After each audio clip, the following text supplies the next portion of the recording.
Olá, meus queridos.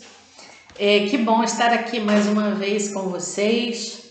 Falamos no vídeo passado, né, que trabalharíamos o tema do sacrifício como caminho de redenção, e aqui estamos nós, né, para fazer essa troca com vocês. Só gostaria de lembrar que, na verdade, quando eu venho até vocês e exponho e troco essas ideias, não estou fazendo a partir de um lugar de sabedoria, muito ao contrário, eu estou indicando, mostrando a vocês o quanto é necessário que a gente faça essas reflexões e partilhando com vocês algumas ideias que me vieram, tá?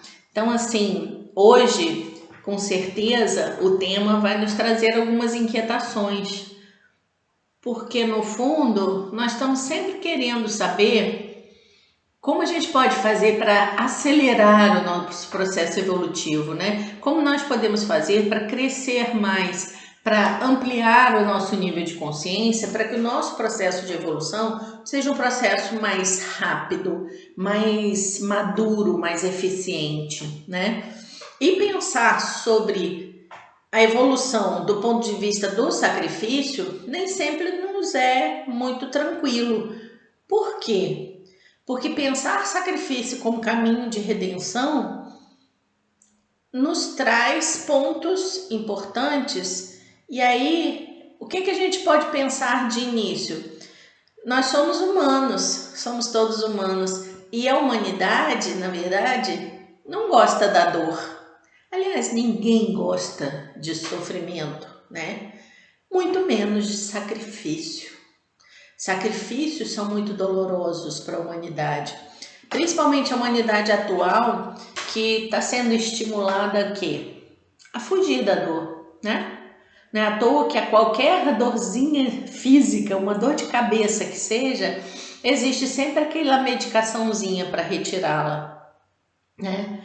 Então, assim, sacrifício e humanidade não combinam muito. Por isso eu estou dizendo, né, dessas inquietações que nos vão vir a partir disso. Mas eu pensei que é um tema que a gente tem que enfrentar até para racionalizar e trazê-lo para um plano da nossa vida moderna e entender que será que o sacrifício é aquele sacrifício do passado? Ou é um sacrifício reeditado, reelaborado para o tempo presente? Essa é a questão, né?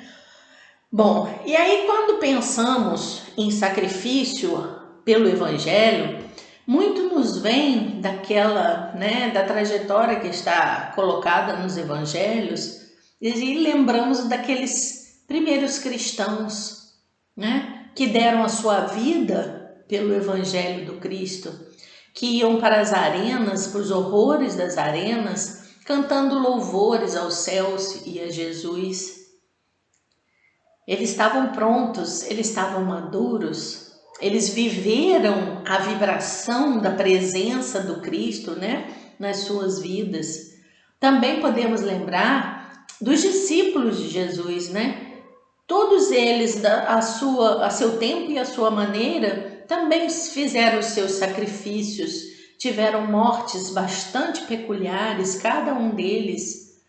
Mesmo Paulo, discípulo tardio, né, também viveu a experiência do sacrifício a favor da ideia, né, e da manutenção do Evangelho do Cristo na Terra. E aí vamos pensar com tranquilidade, né? Nós estamos prontos para isso? E aí outra coisa que é importante a gente ver a gente pensa que é necessário ser muito elevado espiritualmente para se submeter a esses sacrifícios tão difíceis, né? Pensamos sempre que são grandes seres, somos seres que têm muito medo e por isso, será que estamos prontos para fazer esse sacrifício em nome do Evangelho? Mas precisamos saber, na verdade, se é esse o tipo de sacrifício que se espera do bom cristão. Qual é o verdadeiro sacrifício que se espera de nós, né?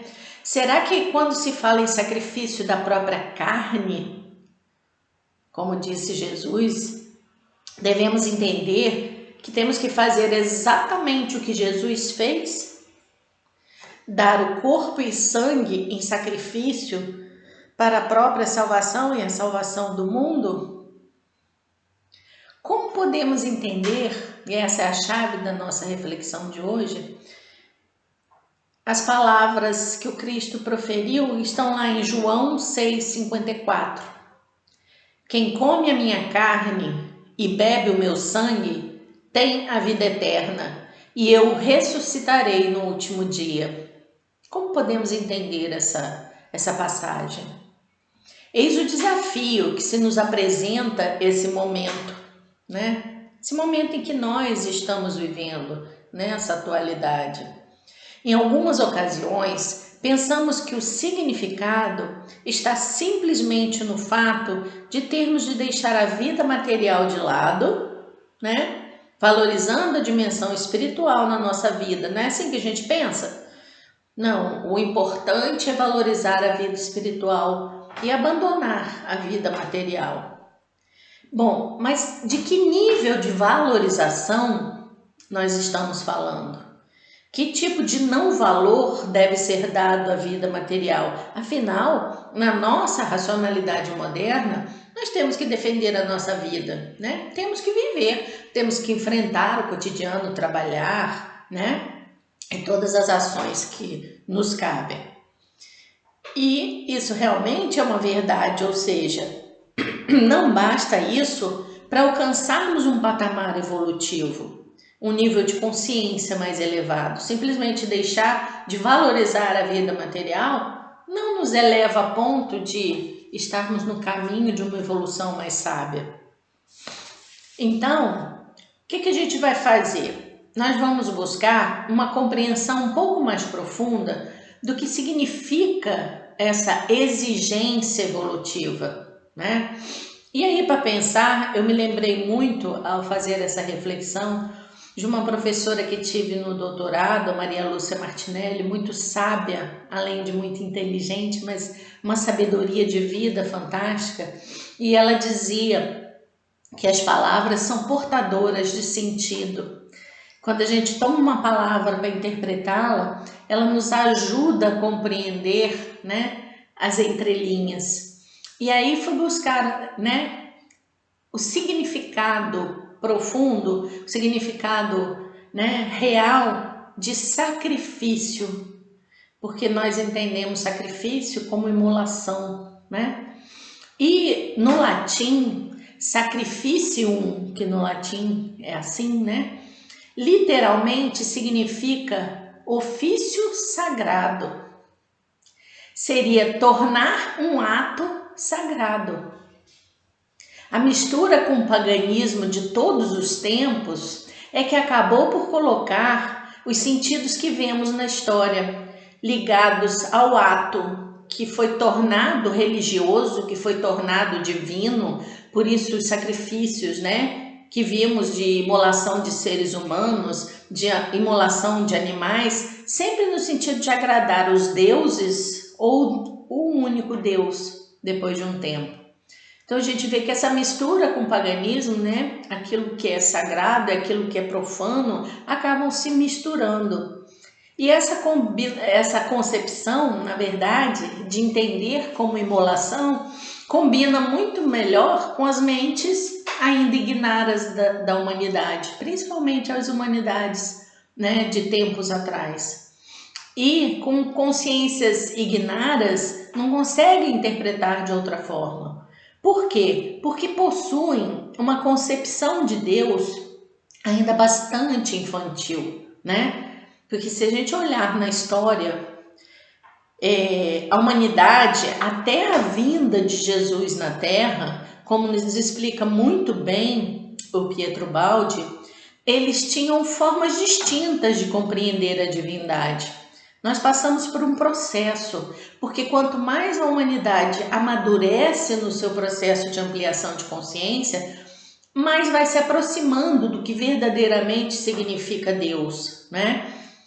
Então, a primeira interpretação que podemos vislumbrar, né, do passado era a interpretação politeísta, que teve uma influência bastante grande nos povos, né, dos tempos antigos. O que é o politeísmo? É a concepção da existência de vários deuses, só que eram deuses com características muito humanas, né? Cada um com as suas características e suas exigências, né? Porque neles eram colocados valores muito humanos. E aí, com isso, reforçando o quê? A ideia de que se deve obrigatoriamente, e aí eu destaco obrigatoriamente, agradar a esses deuses. Senão, o que acontece? Se você não agrada aos deuses, você sofre consequências. Então, os castigos chegariam. Aqui estabelecendo, né, com mais força culturalmente, a ideia da obediência pelo medo, que é muito usado até os nossos dias, né? E aí, avançando um pouco no tempo, a gente chega, né, ao movimento lá dos judeus através de Moisés, trazendo, né, com seu movimento a ideia de um único Deus. A gente vai chegar então ao monoteísmo. E aí era um Deus concebido, né, um Deus único, mas ainda concebido como alguém ou como algo inatingível, um Deus distante, né, um Deus a quem se devia obedecer também pelo medo, porque a humanidade não estava pronta para se ver livre para fazer qualquer outra interpretação. Então, através do medo, e aí o medo que se instalou entre os povos hebreus, né, do receio das sanções divinas. Então era um Deus forte, um Deus dos exércitos, um Deus que exigia dos seus filhos. Instituiu-se entre os judeus também o quê? A prática, através do que eu chamaria imolação do corpo, que era a circuncisão, que era uma demonstração física da sua crença em um Deus único, e dos animais que passaram a ser sacrificados nos templos, né? E isso a gente vê que chega até o momento de Jesus. Então chega Jesus. Chega Jesus, como vimos, né, em algumas interpretações que fizemos no encontro passado. Para quê? Para avançar nessas concepções tão ignaras, nos apresentando aí um passo à frente, o que o Baldi chama de monismo, nos dizendo que nos céus nós encontramos um Pai, não um Deus temido por todos, mas um Deus de amor, um Pai que nos ama tanto que enviou esse Filho unigênito, né? Esse Filho especial, para quê? Para ressignificar as nossas vidas, para nos ensinar como sermos seus filhos. Então, o monismo é essa ideia do Deus presente, mas um Deus de amor, um Deus de paz, não aquele Deus perverso que castiga aquele que não o segue.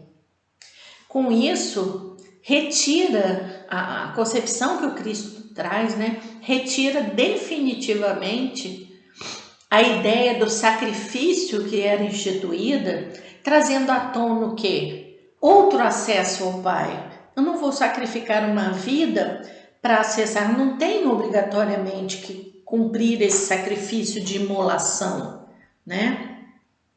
Mas um outro acesso, que é um acesso que tem muito mais a ver com a nossa concepção atual, né? Um acesso consciente e ao mesmo tempo livre, através do quê? Do amor a Deus e do amor ao próximo.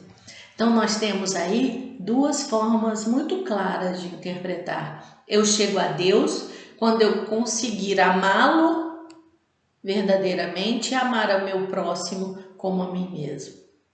Então, o ofício sagrado, o sacrifício dos filhos de Deus, a partir dessa compreensão nova, né, já não mais se compunha de violência e práticas exteriores, porque as práticas exteriores, os ritos que se coloca até hoje, né, nas religiões, eles são importantes porque nos agrega, nos faz trazer símbolos para nosso crescimento, mas eles são exteriores. O verdadeiro rito, o verdadeiro ofício sagrado é o de viver internamente esse contato, essa conexão com o divino.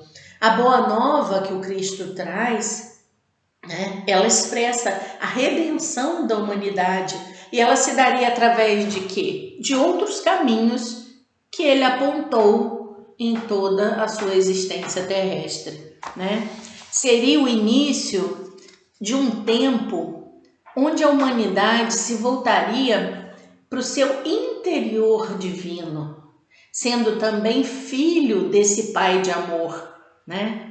Olha que maravilha se entender como sendo filho de um Pai de amor e não mais de um ser perverso que poderia castigar a qualquer momento.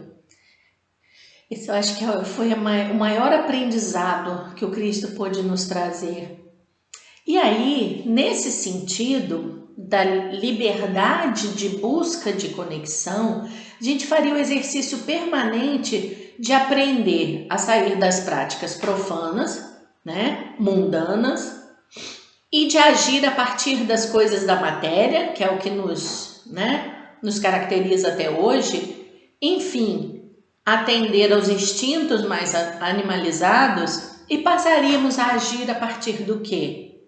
Do livro do amor, do livro do Evangelho, o livro da alegria, alcançando num futuro distante a capacidade de viver verdadeiramente esse Evangelho. Então foi o primeiro passo de uma busca evolutiva consciente, ou pelo menos do estímulo a uma busca consciente, né? Através do quê? Da liberdade. Através de uma concepção muito mais ampla de um Deus que é presente dentro e fora de nós, como transcendência. Não são, na verdade, necessários sacrifícios de autopunição, punição de pecadores a partir desse evangelho, porque aqui o sacrifício é livre, é libertador porque livre. E não mais ações feitas por medo das consequências, por medo da punição divina, porque essa punição não existe. Nada do que nos acontece é punição do alto. Tudo que nos acontece, isso nós já aprendemos, é resultado das nossas próprias ações. Como já temos conversado anteriormente, nós plantamos nossas dores humanas a partir daquelas ações impensadas, que levam muito mais em conta o quê? A matéria. Valorizando muito mais a matéria. E todas aquelas buscas das pseudo-alegrias, né? Que são passageiras, que a vida nos oferece. A vida, ela traz essa sedução, né? Ela traz essa pseudo-ilusória felicidade. E nós nos apanhamos muitas vezes buscando apenas isso. Então, nos tornamos aqueles, como eu costumo dizer, eternos pedintes do tempo, né? Estamos sempre pedindo a Deus que nos ajude, que nos proteja de alguma coisa, mas não somos maduros suficientemente para entender que esse contato com o divino é uma via de mão dupla. Não é só de Deus até nós, é uma via de mão dupla. Para que nos aproximemos de Deus e das suas obras, né? E que essas obras se façam em nós ou através de nós precisamos fazer a nossa parte, que é a de intensificar o quanto nos for possível, né? Porque cada um dá aquilo que tem, a nossa busca pela evolução. É essa tomada de consciência que a nossa evolução depende do nosso esforço. Se for de nossa vontade nos afastarmos de Deus, deve ser da nossa vontade muito forte fazer o processo de recomposição dessa conexão. Tem que ser uma busca incansável, sem inércia, sem preguiça, de busca de crescimento interior através do quê? Aí sim, da prática do Evangelho.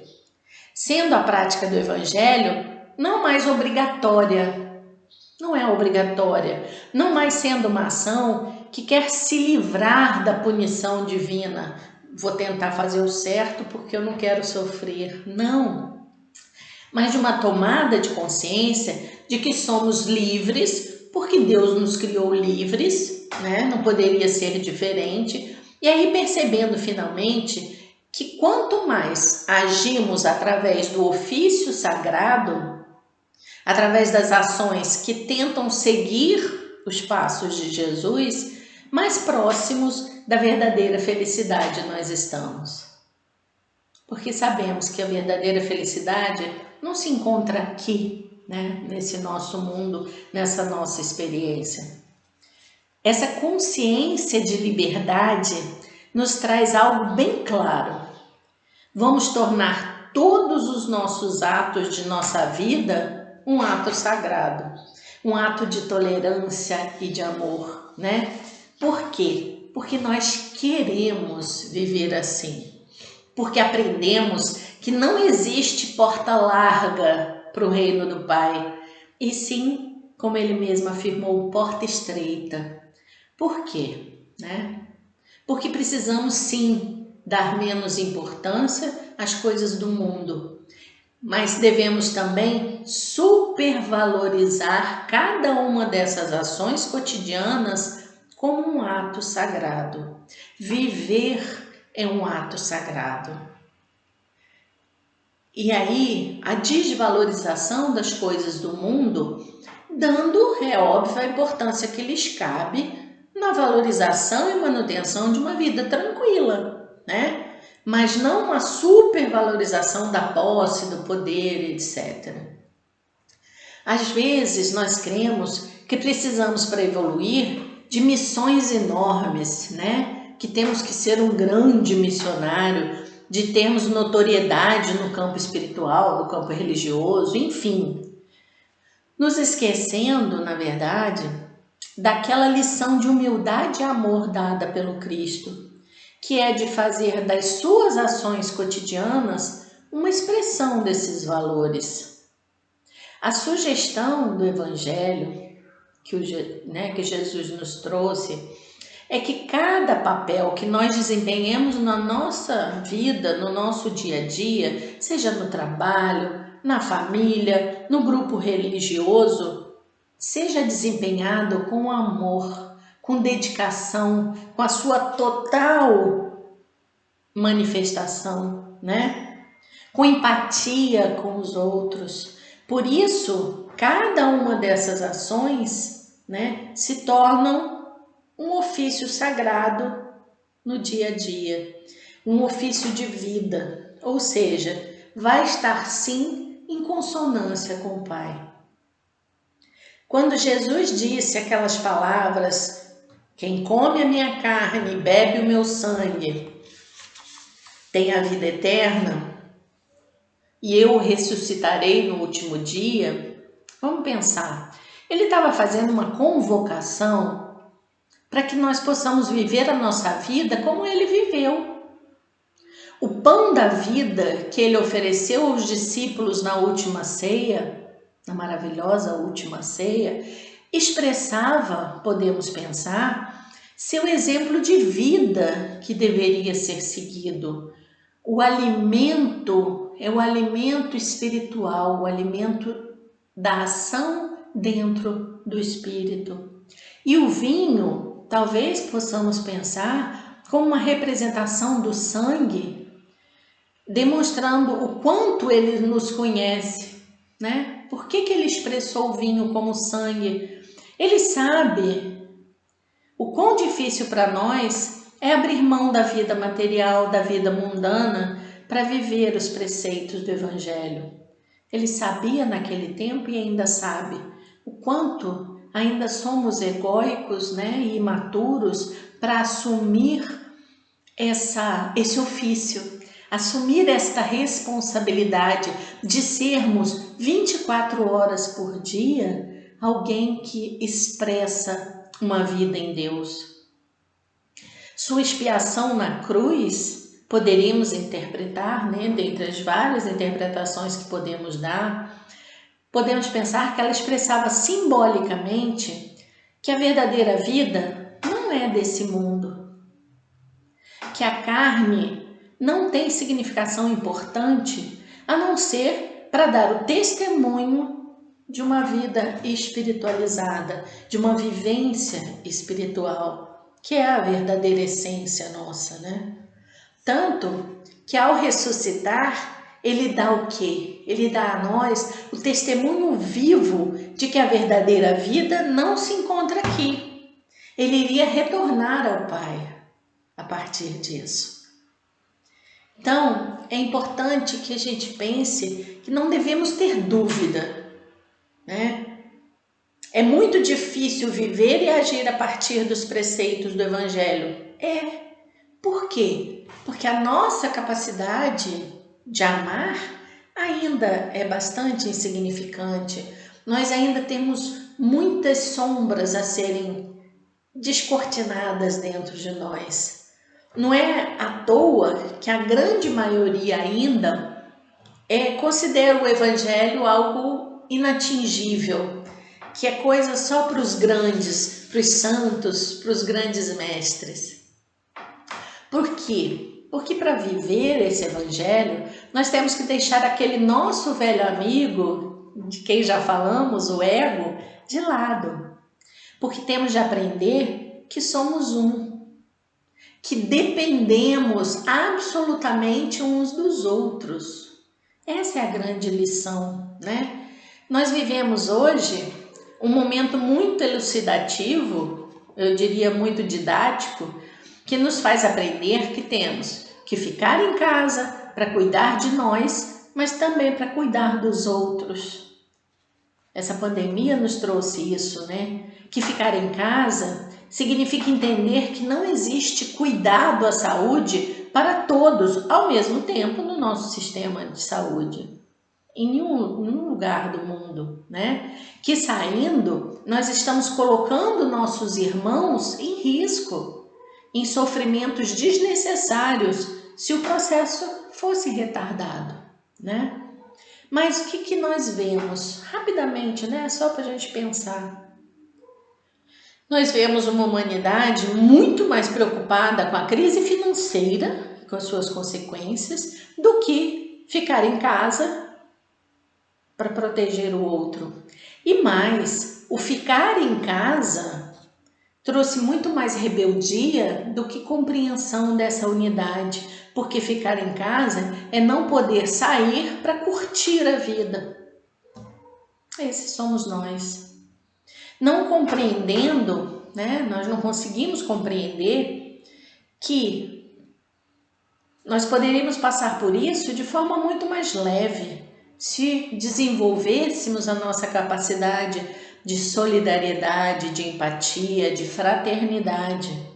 E aí, com isso, talvez até construindo um merecimento para sair desse momento de forma mais rápida. Enfim, né? O que essa reflexão nos traz?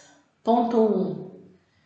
Nos sacrificarmos é assumirmos o ofício sagrado de viver o divino em cada ato da nossa vida. E, segundo, que nós não precisamos de heróicos sacrifícios para alcançar o Pai, e sim de pequenos atos de amor cotidiano, que vai estabelecer o quê? Uma ponte entre o ser e Deus, expressando isso o maior mandamento dado por Jesus: amar a Deus sobre todas as coisas e ao próximo como a si mesmo. A conexão é horizontal, né? Nos unindo ao Pai, Então, é uma conexão horizontal e uma vertical, unindo-nos aos irmãos. Só se chega ao Pai através da vivência do amor fraternal. Essa é a grande lição. Quando nós aprendemos a amar ao próximo, nós vamos chegar lá.